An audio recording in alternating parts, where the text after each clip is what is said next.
MFFLs, it happened. Nico Harrison has been let go and relieved of all his duties as the general manager, and we're gonna go ahead and get into it today. I have a long drive up to Flower Mound, and just gonna let the car drive, and we're gonna talk about some of the things. We're gonna talk about a different perspective too from me. I'm a pretty positive Mavericks fan. We're going to kind of go through some of the timeline stuff and what's good. Obviously, this firing, you are going to want to listen to it. My thoughts on this. You'll be happy with that. But I have some different insight on some of the different... Okay, sorry about that. The sun was coming in at a certain angle and just flash banging this entire screen. So, bruh. Okay, finally it shouldn't happen. So, okay, let's get into the thoughts, right? So, number one, this needed to happen. I mean, if you've been there in person, especially, you definitely felt it. Just the tension and the frustration. And just the fact, I think a lot of the Mavs people, different media places have been saying it really good, is you kind of had to do this, because especially when you make the trade and you trade Luka, and how silly that was in itself, and how hurt the fans are. When you look out on Cooper Flag and that whole situation, to have the audacity to think, this just rectifies everything, it doesn't. It doesn't just take away all of the pain and stuff. And so to me, I always said that was the perfect time to fire him, because I think the Locked On Boys said that a while back. Is that this is your reset? This is your perfect reset, and I actually 100% agree. It was. You got a guy where there is a future, and not everything is doom and gloom. So I think I was calling for. You saw me in the videos of the early vlogs. We were yelling "Fire Nico," because it's like you gotta give the fans need to be able to heal, and this was a very huge step. And so let's go, Mavs fans. There's a path to a future that we can actually move on. Now here is the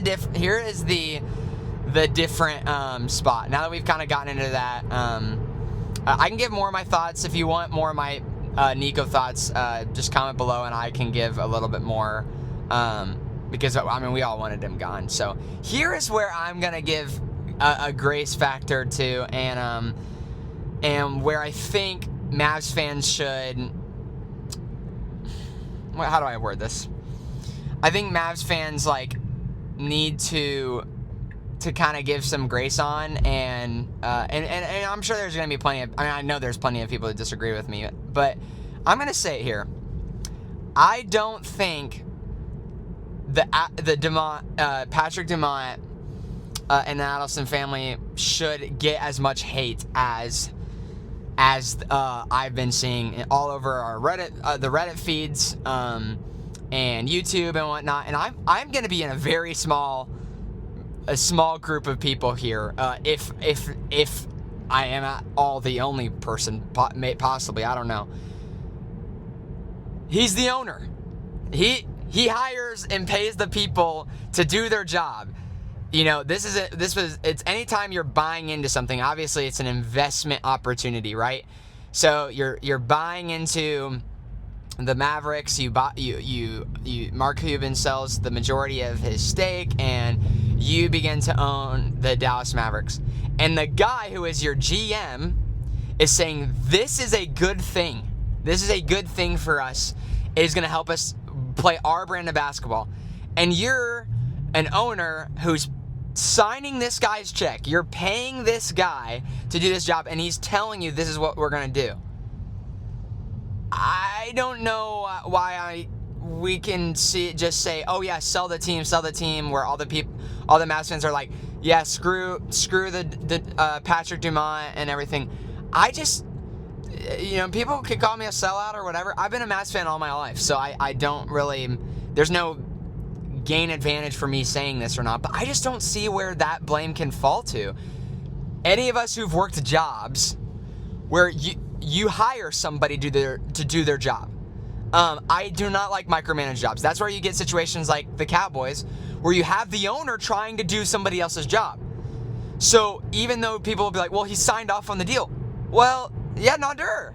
I mean, he's the owner, so you're paying the guy who says, this is what we're going to do. This is going to help us build good basketball. Obviously, we all know that was the wrong decision.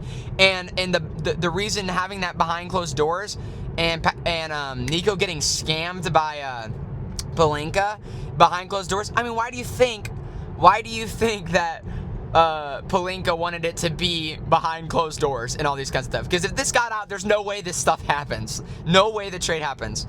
So I actually had a lot more thoughts on, like, I think we should give the Patrick Dumont some grace. Give him a chance, guys. I mean, this is, like, we can't just immediately just be running ship and just throwing off the ship thing. The Nico thing, yes, I get that. That was his call. That was him, his ego, his pride saying, we're going to run with this thing. But come on, guys. Like, am I the only one? Like, listen, and people might call me, I've struggled with this a lot in me and my friends' conversations with Mavs. I am like the positive mindset kind of guy. Like, I want to believe in the teams, but I'm a realist when it comes to also like the conversations of teams. I know I haven't been vlogging recently. Been super busy. Like, I'm doing this job thing right now. I'm working like 70 hours this week.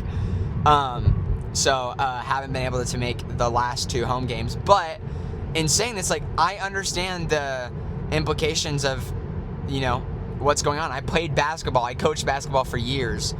But I just don't think I think we got to give, I think we got to understand that he's the owner and the GM's got to take care of that stuff. So, I'd love to hear your thoughts in the comments if there's anybody like me. I'm sure there's going to be the people who are say, well, no, how do you fumble Luka? It's like, you just like, 80 was in their mindset, how Nico's going to tell this guy who probably doesn't know much basketball. He's going to say, yeah, well, Luka's this guy who,